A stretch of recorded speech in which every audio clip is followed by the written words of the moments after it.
Pastor Berniso. Yes, atong ihatag panahon ka Pastor Berniso, ang atong pinangga nga presidente sa Central Philippine Union Congress East. Yes, Pastor.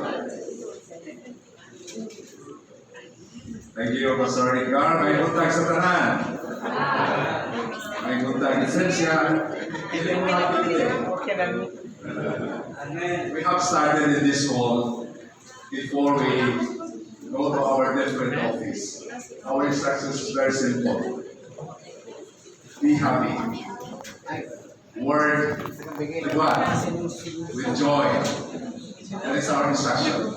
When we go out, always reminding them, be happy as you go service of the Lord. So today, it's time to be happy because this is the most delightful day of all the days of the week, Sabbath. So now, on behalf of Central Visayan Conference family, amo ka mong welcome ka mong taga. Amo nga mahal sa union ni Agyon. Naraw nila ang lulo na ko, lulo na ni SSD. Amahan ang union, ang SSD lulo. We are happy that Pastor Hisbon, ang among boss and Pastor Lilor sa communication. Pastor Hisbon, we really miss you. And thank you for coming and gracing these occasions today. Very surprising on our part. And of course, Pastor Arlizo, our very own union president, the new bifurcated East Central Philippine Union Conference, comprising of 4 conferences and missions. No? And CBC is one of it.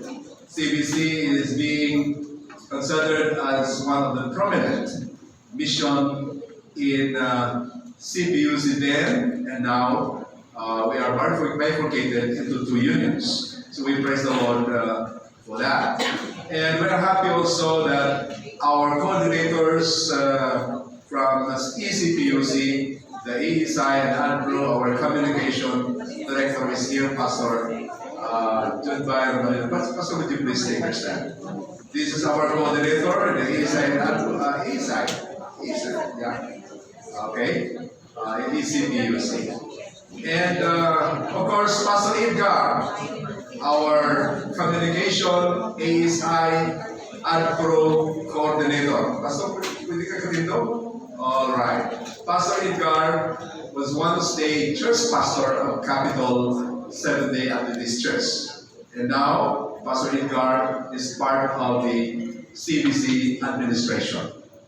And I'm happy that the 3 administrators of CBC are here just to show support of this department because we really love our ASI, our Adventist business people, our professionals. We really love you and we really recognize of your great contribution when it comes to the furtherance of God's mission in this conference. We have here Pastor Lilor, of course. Pastor, nilhan man ninyo, no? Atong executive secretary there.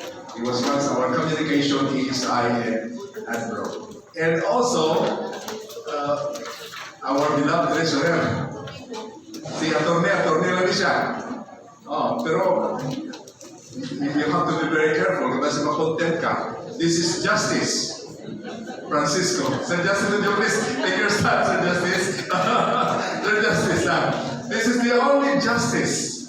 So you must be very careful in dealing our treasurer. You might be content. We're happy working all together, the 3 of us. We are united in a common purpose, and we're happy. And our director is also working with us. Now with us, our I think Ministerial Secretary of ECPUC, Pastor Goki, thank you for your presence. Alam niyo kung nawala. Ito tayo may bagyo, no? Ini sila, may bagyo, di kini partner. Di kini nato ka, kita ni matuhan.